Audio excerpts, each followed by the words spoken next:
জেলখানার একটা ছোট্ট রুমে গুটিসুটি হয়ে দেয়ালে কিছু আঁকছে আর আনমনে কিছু একটা ভেবেই যাচ্ছে।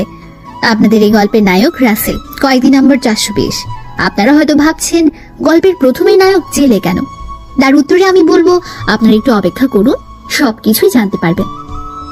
এদিকে এই জেলের সুপার আদনান সাহেব গুটি গুটি পায়ে এগিয়ে চলছে রাসেলের রুমের দিকে। তার মুখে একটা খুশির ছাপ, আবার কোনো কিছুর প্রতি চিন্তার ছাপ স্পষ্ট বোঝা যাচ্ছে। রাসেল, রাসেল, এভাবে বসে বসে কি চিন্তা করো শুন? আর দেয়ালে ওই মেয়ের ছবি কেন এঁকেছো শুনি? রাসেল এই জেলে 1 বছর হলো আছে। তার 2 বছরের শাস্তি হয়েছে। তখন থেকে এই জেলার সাহেব রাসেলকে খুব ভালোবাসেন। জানি না কেন, তবে ওর ভালো কোনো গুণে হয়তো মুগ্ধ হয়েছেন। আসসালামু আলাইকুম স্যার, আপনি কখন আসলেন? আনমনা হয়ে কথাটা জিজ্ঞেস করলো, যেন সে টেরই পায়নি জেলার কখন এসেছে। ওয়ালাইকুম আসসালাম। আরে আমি এসেছি মাত্রই, খুব বেশি সময় হয়নি। তোমার জন্য একটা খুশির সংবাদ আছে। জেলার সাহেব খুশি মনে বলল, কিন্তু খুশির কথা শুনে রাসেলের মুখে কোনো হাসি খুশির ছেটে ফোটাও নেই, যা তার মুখ দেখে বোঝা যাচ্ছে। স্যার, আমার জীবনটাই বেদনায় ভরা। কোনোদিন সুখের ছোঁয়া পেয়েছি কিনা সন্দেহ আছে, আর আপনি বলছেন আমার জন্য খুশির খবর আছে? হ্যাঁ আছে। আমি কি তোমাকে মিথ্যা বলতে পারি বলো? তোমার ব্যবহার দেখে সবাই খুশি হয়। বিজয় দিবস উপলক্ষে তোর 1 বছর আগেই জেল থেকে ছাড়ার আদেশ দিয়েছে। তুমি যেদিন থেকে জেলে আছো সেদিন থেকে বুঝতে পেরেছি তুমি আর যাই করো না কেন কাউকে ধর্ষণ করতে পারো না। স্যার, আপনার এই কথাটা শুনে আমার হাসা উচিত নাকি কান্না করাটা ঠিক সেটাই বুঝতে পারছি না। তবে স্যার, কথাই আছে না, যদি থাকে নসিবে আপনা আপনি আসবে। আমার কাছেও এসেছিল, তবে সুখ নয়, মিথ্যের চাদরে আবরিত কষ্ট। কথাগুলো বলছে আর হাতের আঙ্গুল দিয়ে চোখের পানি মুছছে। সবার চোখ তার দিকে। এ যেন এক ভিনদেশী এলিয়েন। রাসেল, তোমার এখানে আসার মূল কারণটা কি আমি সেটা অনেক জানার চেষ্টা করেছি। যদিও লেখা আছে তুমি ধর্ষণের আসামি, কিন্তু আমার বিশ্বাস হয় না তুমি একজন ধর্ষক। স্যার, ধর্ষক হয়ে কেউ জন্মায় না। এই সমাজের উচ্চ পদস্থ মানুষেরাই আমাদের মতো মানুষদের ধর্ষক বানিয়ে দেয়। রাসেল, তোমার তো কালকে শাস্তি শেষ, তাহলে তোমার জেলে আসার কাহিনীটা কি আমাদের বলবে প্লিজ? ওইখানে থাকা আরো কিছু কয়েদিরা, সাথে পুলিশ সহ অন্যরাও শুনতে ইচ্ছুক, যেন রাসেলের কাহিনী না শুনলে কারো পেটের ভাত হজম হবে না। আমি আমার জীবনের সবকিছুই খুলে বলবো, তবে এখন না, রাতে। এখন তো আমাদের সবার কাজ করার সময়। আমি চাই না আমার গল্প শোনার জন্য সবার কাজের ক্ষতি হোক। আচ্ছা, তাহলে রাতেই শুনবো, এটাই ফাইনাল আমার কথা, কিন্তু ঘুরিয়ে ফেলিস না। স্যার, এইটুকু বিশ্বাস রাখতে পারেন, আর যাই করি মিথ্যা বলে কারোর সাথে ঠকবাজি করি না। এরপর সবাই চলে গেল রাতে এসে গল্পটা শুনবে বলে। রাসেল আবারও আনমনা হয়ে বসে রইল। চলেন, অনেক তো বকবক করলাম, এখন একটু রাসেলের পরিচয়টা জেনে আসি। কি বলেন আপনারা? এই গল্পের নায়কের পুরো নাম সোহান আফরিন রাসেল, সবাই রাসেল বলে ডাকে। তার বাবা এই দেশের নামকরা বিজনেসম্যান রাইহান চৌধুরী। অর্থের কোনো কমতি নেই তাদের। মা জর্জ কোর্টের জজ। কোনো ভাই নেই, আছে শুধু একটা ছোট্ট বোন। ততটাও ছোট না যতটা আপনারা ভাবছেন। নাম জাকিয়া ইয়াসমিন জুই। পাকিস্তানের একটা নাম করা মাদ্রাসাতে পড়ে। এইটুকুই এখনকার মতো পরিচয়, বাকি সব গল্পের সাথে থাকেন, তারপর জানতে পারবেন। আমার জীবন কেন এমন হলো? কতটা সুন্দর ছিল যখন বাবা মা বোনের ভালোবাসা ছিল, কিন্তু আফসোস আমার সাথে কেউ নেই। এখন আমি যে একেবারে একা হয়ে গেছি।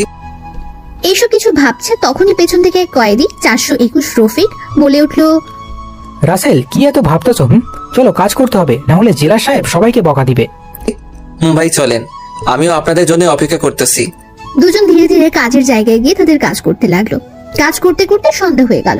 তখন রাসেল সহ সবাই ফ্রেশ হয়ে আবার সেই জেলে ফিরে আসলো।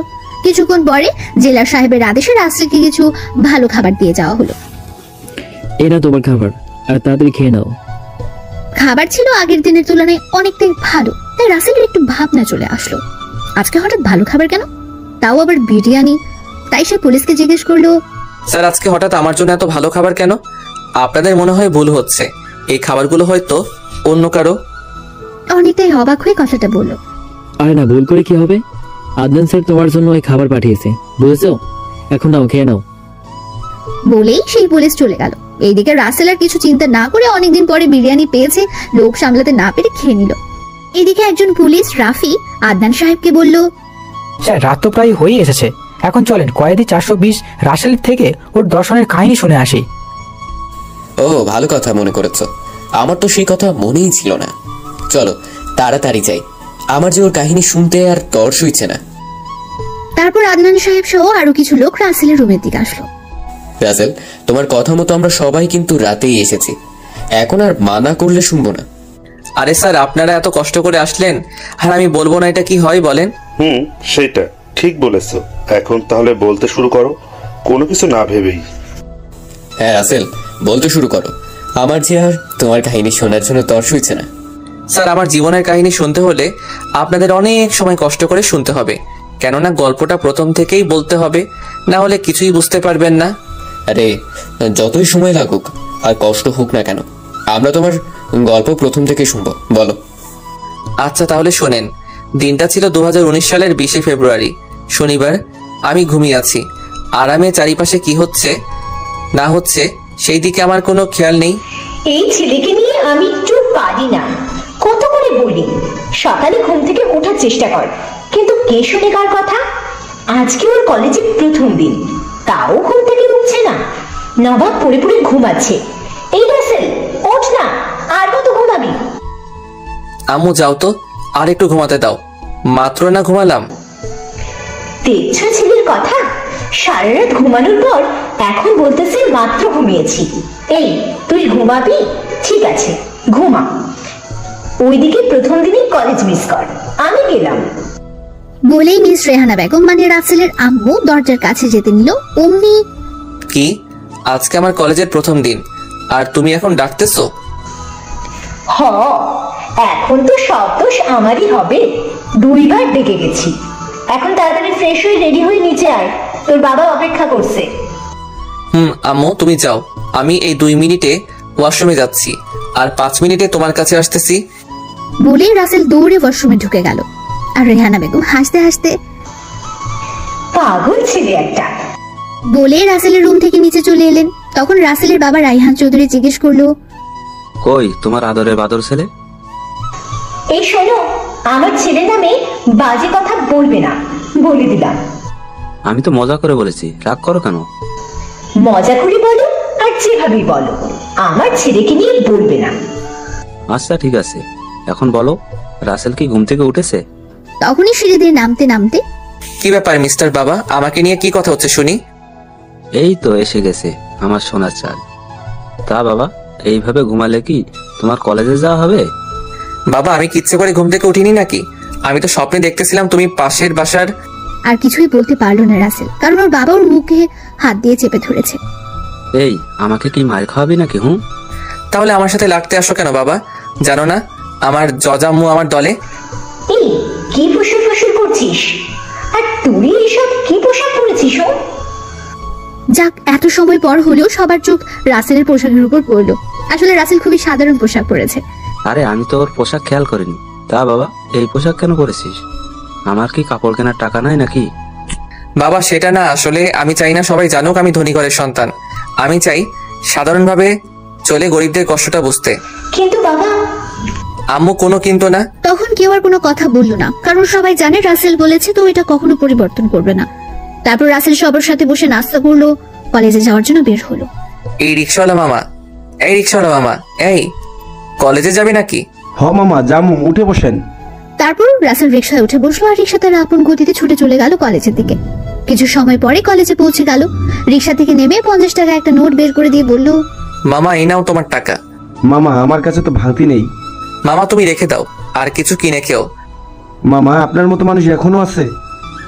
20 টাকার ভাড়া 50 টাকা দিলেন, যেখানে সবাই 20 টাকা দিতেই কত বাহানা করে। মামা সবাই যদি এক হতো তাহলে এই পৃথিবীতে বেঁচে থাকা কষ্টকর হয়ে যেত। তাই ভালো মন্দ মিলেই এই পৃথিবী টিকে আছে। আচ্ছা মামা থাকো, আমি এখন যাই। আমি তো আজকে কলেজে নতুন, তাই রুম খুঁজতে সমস্যা হবে। আচ্ছা মামা, দোয়া করি জীবনে অনেক বড় হন। মামা আমি কি ছোট? মামা এই বড় সেই বড় না, এটা হলো শিক্ষিত হয়ে মানুষের মতো মানুষ হয় ওটা। মামা আমি কি তাইলে মানুষ না? মামা আমি মাপ চাই, তোমার সাথে কথা বলে পারবো না। ভালো থাকো, মন দিয়ে লেখাপড়া করো। রাসেল হাসতে হাসতে বলল, আচ্ছা মামা ঠিক আছে, আপনিও সাবধানে থাকবেন। এমনিতেই রাস্তায় চলাচল এখন অনেক কঠিন, চারিদিকে শুধু বড় বড় গাড়ি আর গাড়ি। বলে রাসেল কলেজের গেটে ভেতরে ঢুকতে যাবে, তখনই পেছন থেকে একজন ধাক্কা দিল, যার কারণে রাসেল তাল সামলাতে না পেরে পড়ে গেল সামনে দিয়ে যাওয়া কোনো এক জীবন্ত বস্তুর উপরে।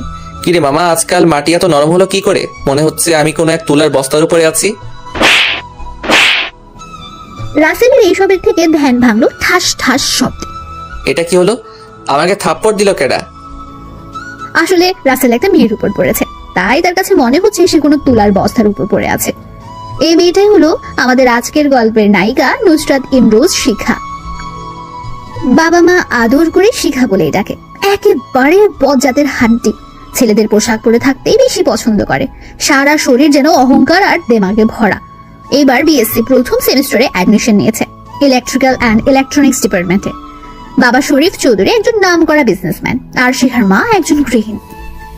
ছোট লোকের বাচ্চা, তোর সাহস কি করে হয় আমার উপরে পড়ার?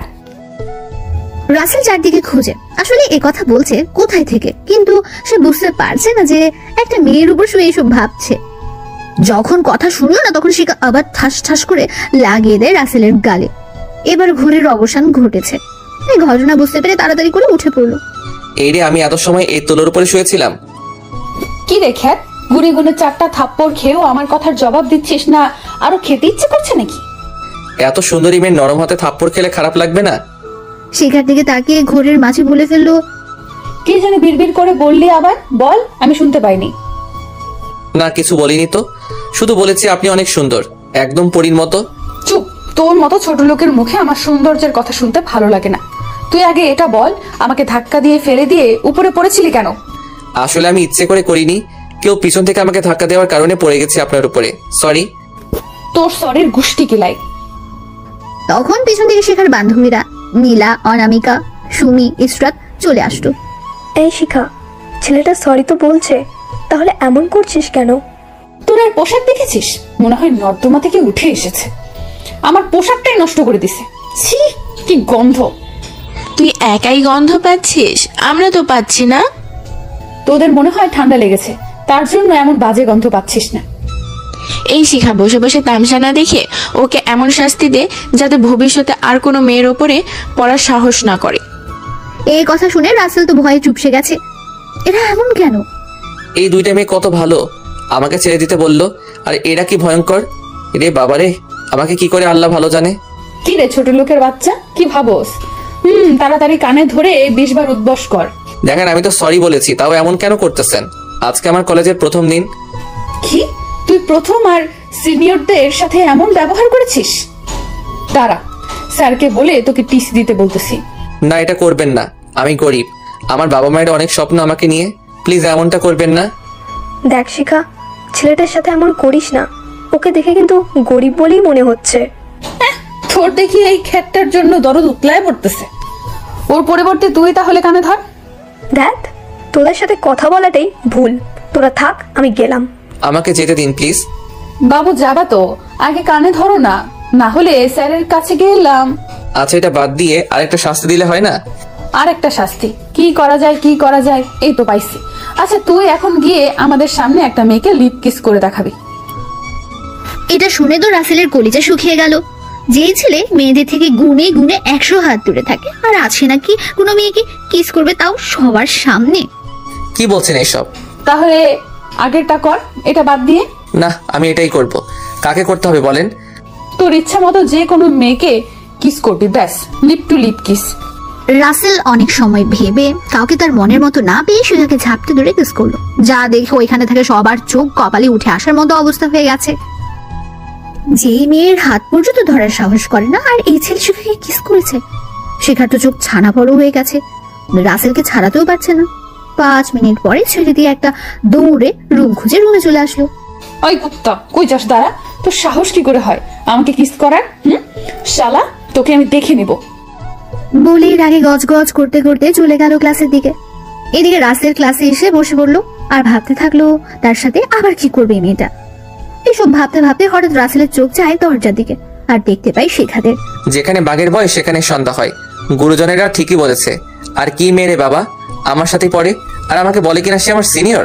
শিখা, দেখ, ওই ছেলেটা আমাদের সাথে পড়ে মনে হয়, আর কি সুন্দর করে বসে আছে। তোর যেন একটুও ভয় করছে না? পরে দেখাবো এই শিখা কি জিনিস, আগে ক্লাস করতে দে। কিছু সময় পরে ক্লাসের স্যার আমিনুল ইসলাম চলে আসলো, আর সবাই দাঁড়িয়ে সালাম দিল। ওয়ালাইকুম আসসালাম, তোমরা সবাই কেমন আছো? সবাই একসাথে বলে ওঠে, আমরা ভালো আছি। আপনি কেমন আছেন স্যার? আমিও অনেক ভালো আছি। আচ্ছা, তোমাদের সাথে আগে পরিচয় হয়নি। আমি মোহাম্মদ আমিনুল ইসলাম, তোমাদের স্টেট ক্লাস নেব। এখন তোমাদের সবার পরিচয় দাও একে একে। তারপর সবাই সামনে থেকে পরিচয় দিল। এখন রাসেলের পালা, কিন্তু রাসেল কিছু বলছে না। কি ব্যাপার, তুমি কিছু বলছো না কেন? স্যার, আমার বলার কিছু নেই, তবুও বলি। আমি সোহান আফরিন রাসেল, সবাই রাসেল বলেই ডাকে। আমার বাবা একটা ছোট ব্যবসা করে, মা গৃহিণী। এক কথায় বলতে পারেন খুবই গরিব ঘরের ছেলে আমি। রাসেল, গরিব বলে কষ্ট পাওয়ার কিছু নেই। ভালোভাবে পড়াশোনা করো, অনেক বড় হবে। ধন্যবাদ স্যার। এখন পরিচয় দেবার পালা আসে শিখার। এই মেয়ে, তুমি বলো। স্যার, আমি এই শহরের নামকরা ব্যবসায়ী শরীফ সাহেবের মেয়ে নুসরাত ইমরোজ শিখা। এভাবে অনেক কথা বলে পরিচয় পর্ব শেষ করে কিছু কথা বলে স্যার চলে গেলেন। আজকে নাকি আর ক্লাস হবে না, তাই রাসেল বাড়ির উদ্দেশ্যে ক্লাসরুম থেকে বের হতে নিল, কিন্তু কেউ একজন পেছন থেকে নাকি ক্লাস হবে না, তাই রাসেল বাড়ির উদ্দেশ্যে ক্লাসরুম থেকে বের হতে নিলে কেউ একজন পেছন থেকে ডাকলো, এই ছেলে দাঁড়া। রাসেল শুনতে পেয়ে দাঁড়িয়ে যায় আর পেছনে তাকিয়ে দেখে তার বয়সের একটা ছেলে ডাকছে। হ্যাঁ ভাই, আমাকে ডেকেছেন? হ্যাঁ, তুমি ছাড়া তো আর কাউকে ডাকিনি। ও, তাহলে বলেন কি জন্য ডেকেছেন? আমি শুনেছি তুই নাকি শিখাকে বিরক্ত করেছিস। ও, তাহলে ওই মেয়েটা বলেছে? ভাই, আমি ইচ্ছে করে তো এমনটা করিনি। শোন, তোকে দেখে এমনটা মনে হয় না, আর যেহেতু আজকে তুই প্রথম তাই মাফ করে দিলাম, কিন্তু পরে যদি শুনি তাহলে হাড্ডি একটাও সমান থাকবে না। ধন্যবাদ ভাই, আমি তাহলে আসি, আর আমি আপনার কথাগুলো মনে রাখবো। বলে রাসেল একটা রিক্সা নিয়ে বাসায় চলে আসলো। কি রে বাবা, আজকে প্রথম দিন ক্লাস কেমন করলি? আর কোনো ঝামেলা হয়নি তো আবার? না, আমার কিছুই হয়নি, আর একটা ক্লাস করে ছুটি হয়েছে। প্রথম দিন বলে নাকি এমনটা হয়েছে। ও আচ্ছা, তাহলে যা ফ্রেশ হয়ে খেতে আয়। আম্মু, তুমি তো আদালতে গেছিলা, ফিরেছো কখন? আজকে বেশি কাজ নেই, তাই চলে এসেছি একটু আগে। তারপর রাসেল তার রুমে চলে আসলো। সবকিছু রেখে ড্রেস পরিবর্তন করে একটা 3/4 প্যান্ট আর একটা টি শার্ট পরে ওয়াশরুম থেকে ফ্রেশ হয়ে নিচে চলে আসলো। আম্মু আব্বু আজকে খেতে আসবে না? না, আজকে আসবে না, অফিসে নাকি আজ অনেক কাজ। তুই তাড়াতাড়ি খেয়ে নে, অনেক ক্ষুধা লেগেছে তোর, দেখেই বুঝতে পারতেছি। আম্মু, অনেক ক্ষুধা লেগেছে, দাও খেতে দাও। তারপর রাসেলের আম্মু খাবার দিল রাসেলের প্লেটে। রাসেল তৃপ্তি সহকারে পেট ভরে খেয়ে নিল। রাসেল, কলেজে কি কোনো মেয়ে পছন্দ করেছিস নাকি? রাসেলকে ওর আম্মু হাসতে হাসতে উপরের কথাটি জিজ্ঞেস করলো। আসলে বলতে গেলে এরা সবাই বন্ধুর মতোই। আম্মু, তোমাকে তো আজকে কলেজে ঘটে যাওয়া ঘটনা বলাই হয়নি। রাসেলের আম্মু অনেকটাই অবাক হয়ে জিজ্ঞেস করলো, কি কথা বাবা, তাড়াতাড়ি বল, কোনো ঝামেলা না তো? আরে সেসব কিছুই না, তুমি তাহলে শোনো। তারপর রাসেল কলেজে ঘটে যাওয়া পুরো ঘটনাটা ওর আম্মুকে বলল। আপনারা তো জানেন, তাই আর নতুন করে বললাম না। এদিকে রাসেলের কথা শুনে ওর মা তো হাসতে হাসতে শেষ। আমার ছেলে তাহলে একটা মেয়ের হাতে থাপ্পড় খেল? আম্মু, তুমি এরকম কেন করতেছো? আর জানো, ওইটা মনে হয় কোনো মানুষ ছিল না, ছিল একটা মানুষরূপী পরী। কি, আমার বৌমা তাহলে এত সুন্দর? আরে, যে আমাকে দেখতেই পারে না, আর তুমি তাকে বৌমা বলছো? এইসব কথাবার্তার মাঝে রাসেলের ফোনে একটা কল আসলো, তাই কলটা রিসিভ করার জন্য হাতে। কি ফোন দিছে বাবা? তোমার আদরের মাদ্রাসাতে পড়া হুজুর মেয়ে জুই কল দিয়েছে। হ্যালো, আসসালামু আলাইকুম। জুই, কেমন আছিস? ওয়ালাইকুম আসসালাম, আমি ভালো আছি। ভাইয়া, তোমরা সবাই কেমন আছো? ভালো আছি। আর আম্মু এখানে আছেন, এই আম্মুর সাথে কথা বল, আমি ভাত খাওয়া শেষ করি। আচ্ছা ভাইয়া, ঠিক আছে, তুমি আম্মুর কাছে দাও। রাসেল তখন ফোনটা ওর আম্মুর কাছে দিল জুইয়ের সাথে কথা বলার জন্য। আসসালামু আলাইকুম, আম্মু কেমন আছো? আর আব্বু কেমন আছে? ওয়ালাইকুম আসসালাম, আমি ভালো আছি, আর তোর বাবাও ভালো আছে। তুই কেমন আছিস মা? আমিও ভালো আছি। আম্মু, আমি 1 মাসের ছুটি পাইছি, আগামী সপ্তাহে বাড়িতে আসব। সত্যি বলছিস? আমার না অনেক খুশি লাগতেছে তুই বাড়ি আসবি এইটা শুনে। মা, দেখে শুনে সাবধানে আসিস, কেমন? এইভাবে আরো অনেক কথা বলে ফোন কেটে দিল। বিকেলে রাসেল ঘুমিয়ে আছে, তখন ফোন থেকে সৃষ্টি ভূমিকম্পের শব্দে ঘুম ভেঙে গেল। ঘুম ঘুম চোখে মোবাইলের স্ক্রিনে তাকিয়ে দেখলো ওর বন্ধু হালিম কল দিয়েছে আমেরিকা থেকে, তাই তাড়াতাড়ি করে ফোনটা রিসিভ করলো। হ্যালো মামা, কেমন আছিস? আর এতদিন পরে আমার কথা মনে পড়লো? আমি ভালো আছি, তুই কেমন আছিস? আর আমি তো তোকে মনে রেখেছি বলেই তোর কথা মনে পড়তেই তোকে কল দিলাম। আরে বেটা, তুই তো একবারও খোঁজ নিস নাই, শালা আবার কথা কস। সরি রে দোস্ত, আসলে আমি কেমন চাপের মধ্যে থাকি সেটা তো তুই জানিসই। তাই তো তোকে কিছু বললাম না, শালা বেঁচে গেলি। তা দেশে আসিস না কেন? শালা ওইখান থেকে বইরা হলে কেউ পরে মেয়ে দিব না, তখন বুঝবা মজা। আমি না হয় দূরে থাকি, কিন্তু তুই তো দেশেই আসিস, তাহলে বিয়ে করছিস না কেন? এই বেটা, আমি এখনো পিচ্ছি খোকা আছি, জানোস না? শালা দেশে কবে আসবি? এইভাবে দুই বন্ধুর মাঝে অনেক কথা হলো। অনেক সময় কথা বলার পরে ফোন রেখে দিয়ে ফ্রেশ হয়ে রাসেল বাইরে চলে এলো। ধীরে ধীরে হাঁটতে হাঁটতে সামনের একটা টঙের দোকানে এসে বসলো। এই মামা, একটা স্পেশাল দুধ চা দেন তো। মামা বসেন, আমি 1 মিনিটে বানিয়ে 2 মিনিটে দিচ্ছে। কিছু সময় পর এই মামা নিন আপনার চা। তারপর রাসেল চা নিয়ে খেতে থাকে। এক পর্যায়ে রাসেলের চোখ রাস্তায় আটকে যায়। দেখতে পায় রাস্তা দিয়ে একটা সাদা পরী হেঁটে যাচ্ছে। মনে হচ্ছে পরীর রাজ্য থেকে ভুল করে মাটিতে চলে এসেছে। একটু ভালো করে খেয়াল করলে তার ভাবনাটা ভুল প্রমাণিত হলো, কেননা ওই মেয়েটা ডেঞ্জারাস শেখা ছিল। সুন্দর হতে পারে, কিন্তু মনটা তো আর সুন্দর না। একটা কথা মাথায় ধরছে না, যে মেয়ে প্যান্ট আর শার্ট বা টি শার্ট ছাড়া কিছুই পরে না, সে আজ 3 পিস পরেছে। কারণ কি? দূর কারণ যাই হোক না কেন, ওকে কিন্তু এই গেটআপে অসম্ভব সুন্দর লাগতেছে। রাসেলের এইভাবে তাকিয়ে থাকাটা শেখা ঠিকই খেয়াল করেছে, আর রাগে তার শরীরটা কটমট করতে লাগলো। কিন্তু একটা ভালো কাজে যাচ্ছে বলে কিছু না বলেই চলে গেল। চালা, আমি একটা ভালো কাজে যাচ্ছি বলে এখন বেঁচে গেলি, না হলে তোর খবর করতাম। তারপর রাসেল চা শেষ করে আবার বাসায় চলে আসলো। বাসায় এসে একটু বই নিয়ে বসলো, কিন্তু বই আজ তার সাথে বেমানি করছে। পড়ার পরিবর্তে শেখার চাঁদ মুঠে ভেসে উঠছে। দূর, আমি কি পাগল হয়ে গেলাম নাকি? ওর কথা কেন মনে পড়তেছে? তবে কি আমি ওকে ভালোবেসে ফেলেছি? হ্যাঁ, আমি ওকে ভালোবেসে ফেলেইছি, যেটা প্রথম দেখে একতরফা ভালোবাসা নামে পরিচিত। এসব ভাবছে ঠিক তখন রাসেলের মনে পড়লো অনেকদিন হলো এফবিতে যাওয়া হয় না। তাই বই রেখে এফবিতে ঢুকলো, কিন্তু মেসেজ দেখে ওর চোখ কপালে। কেননা প্রতিটি মেসেজ শুধু ভাই গল্প কি আর দেবেন না? কবে দিবেন গল্প? ভাই, আপনার মনের গহীনে লুকিয়ে থাকা প্রেম গল্পটা যতই পড়ি ততই পড়তে ইচ্ছে করে। আরো অনেক কিছু। আপনাদের কিন্তু বলতে ভুলে গেছি, আমাদের গল্পের নায়ক গল্প লেখে। বাবারে বাবা, এত মেসেজ! এদের কি খেয়ে দিয়ে কোনো কাজ নাই নাকি? শুধু মেসেজ করেই গেছে। রাসেল, খাবার খেতে আয়, তোর বাবা অপেক্ষা করতেছে। আম্মু আসতেছি বলেই রাসেল একটু পরে নিচে চলে এলো। আব্বু, সারাদিন কোথায় ছিলা? তোমার কোনো খোঁজ খবর নেই? আর বলিস না, আজকে একটা মিটিং ছিল, অনেক জরুরি তাই। ও আচ্ছা, তাহলে এই ব্যাপার। আমি তো ভেবেছিলাম তুমি। দেখ বাবা, আর সামনে আগাস নাই বলে দিলাম, তাহলে আমার উপরে বিপদ নেমে আসবে। এই, তোমরা কিসের কথা বলছো? কিছুই বুঝতে পারতাছি না। আম্মু, তুমি বুঝবে না। তারপর কেউ আর কোনো কথা না বলে চুপচাপ খাবার খেয়ে নিল। পরে যার মতো ঘুমানোর জন্য রুমে চলে আসলো।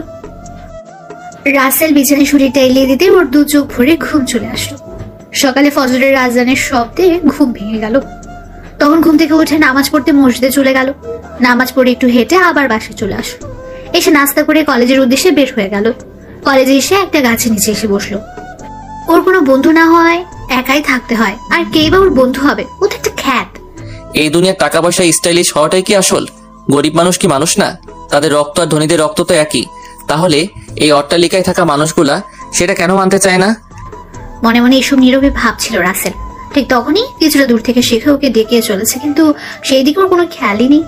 এতে শিখা তো রেগে আগুন হয়ে যায়, তাই কাছে এসে কলার ধরে, ওই কুত্তা, তোকে কখন থেকে ডাকি, কথা কানা যায় না? রাগে মনে হচ্ছে চোখ দিয়েই আগুন বের হবে। আমাকে ডেকেছেন আপনি? না, তোকে ডাকিনি। এইখানে তো আরো অনেকেই আছে। শালা হনুমান। আমি সেটা খেয়াল করিনি, সরি। সেটা খেয়াল করবি কি করে? সারাক্ষণ তো মেয়েদের দিকে তাকিয়ে থাকতেই তোর সময় কাটে। এটা আপনি কি বলছেন? আমি আবার কোনো মেয়ের দিকে তাকালাম? কেন মনে নেই? কালকে বিকেলে আমার দিকে তাকিয়ে তো চোখ দিয়ে গিলে খাচ্ছিলি, একটু লজ্জা ভাব নিয়ে। যা বাবা, এই মেয়ে সেটা জানলো কি করে? এ আবার ভূত নয় তো? আপনি কোথাকার সুন্দরী যে আপনার দিকে আমি তাকিয়ে থাকবো? এ কথাটা বলতে দেরি রাসেলের গালে ঠাস ঠাস শব্দ হতে দেরি হলো না। রাসেল বোকার মতো গালে হাত দিয়ে তাকিয়ে দেখছে। সবাই ওর দিকে চেয়ে বিনা টিকেটে সিনেমা দেখছে। তো সাহস কি করে হয় আমার মুখে মুখে তর্ক করার? আবার আমাকে অসুন্দর বলস? যা ভাগ আমার সামনে থেকে। রাসেল তখন আর কিছু না বলে গালে হাত দিয়ে এক ফাঁকে চলে এলো। ফর্সা গালে 5টা আঙুলের ছাপ ভেসে উঠেছে। এখানে না থাকাই ভালো, কারণ শেখা অনেক রেগেছিল, না জানি আরো কি কি করতো। এই মেয়ের কি কোনো কাজ নেই নাকি আমার সাথে এমনটা করা ছাড়া? আমি যেখানে থাকি না কেন ঠিক খুঁজে বের করবেই। এসব ভাবছে তখনই কেউ একজন রাসেলের কাঁধে হাত রাখলো। এতে রাসেল একটু চমকে উঠল, কেননা এখানে তাকে তো কেউ চেনে না, তাহলে কেই বা ওর কাঁধে হাত রাখবে। তাই ভয়ে ভয়ে পেছনে তাকিয়ে দেখতে পায় তার বয়সী একটা ছেলে। হাই ব্রো, এত ভয় পাবার কিছু নাই, আমি জাহাঙ্গীর, তোমার সাথেই পড়ি। ও তাহলে এই ছেলে আমার সাথে পড়ে? যাক বাবা, হাফ ছেড়ে বাঁচলাম যে শিখার দলের কেউ না। হ্যালো, আমি রাসেল। হ্যাঁ, আমরা কি আজ থেকে বন্ধু হতে পারি? কি বলো এইসব? আমি একটা গরিব খ্যাতমার্কা ছেলে, আর তুমি আমার সাথে বন্ধুত্ব করতে চাইছো?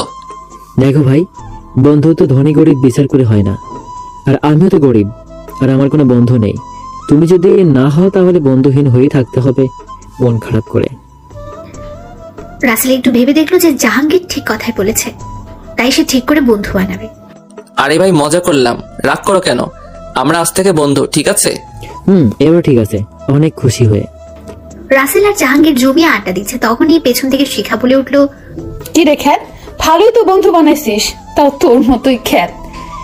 বলেই ওর বন্ধুরা সহ হাসতে শুরু করলো। দেখেন, আমাকে নিয়ে যা মন চায় বলেন, কিন্তু আমার বন্ধুকে নিয়ে একটা বাজে কথা বলবেন না। এই শিখা দেখ, ছেলে রাগ উঠেছে, মনে হয় আমাদের মারবে। কি রে ছোট লোকের বাচ্চা, আমাদের মারবি? ছি, কি পোশাক পরে এসেছিস, গন্ধ বের হচ্ছে।